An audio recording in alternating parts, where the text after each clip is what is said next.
Press fire to begin. Alert! Alien craft advancing. Good shot. The Texas Instruments TI-99 4A was a personal computer released in North America back in 1981.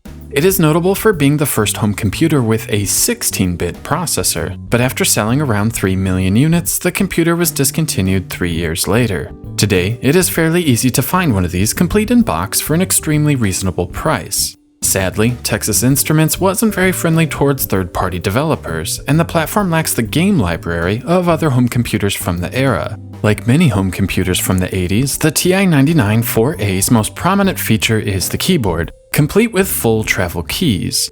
Also on the face is the power switch and horizontal cartridge slot, sort of like an NES. The right edge features an expansion port for accessories, the most useful today being the voice synthesizer. Along the back edge is an AV out port supporting composite video and a power port. The power cable itself is forward-thinking, ending in a normal-sized plug, rather than a bulky wall wart. I have no idea what the third connector on the back is for. Lastly, along the left edge is the controller port. Unfortunately, the TI-99 4A's joysticks are the worst I've ever used. They use foam as resistance rather than springs. I find them spongy and unusable. Instead of using these, I rigged up a quick adapter to use a Neo Geo arcade stick, which is far superior. Finally, I also added RCA jacks as I had the parts lying around, and this was cheaper than finding a compatible video cable. While the TI-99 4A's main purpose was not playing games, this is all you would really use it for today. The library isn't huge by any stretch, but the available games are fairly impressive for 1981 hardware. TI Invaders is probably the most recognizable game for the system, and is obviously a ripoff of Space Invaders. It's a fairly accurate clone, featuring the full array of aliens, but moves quite a bit faster than the original. In general, it's a very impressive game, especially for the time, and a must-own for the system. Next, let's take a quick look at Munch Man.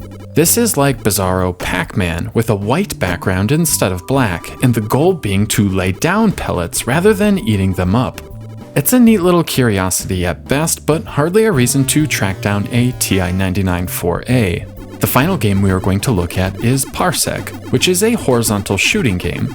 The gameplay is fairly generic, but takes full advantage of the speech synthesizer mentioned earlier, with over a dozen different phrases. I'm actually somewhat surprised by the clarity of the speech and wish the rest of the game had the same level of technical prowess.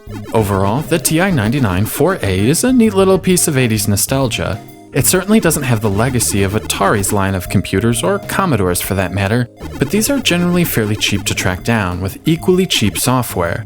Just be aware composite cables may be tricky to track down, and the joysticks are dreadful. I picked up everything you have seen in this video for $30, and I'd say I've definitely had $30 worth of enjoyment.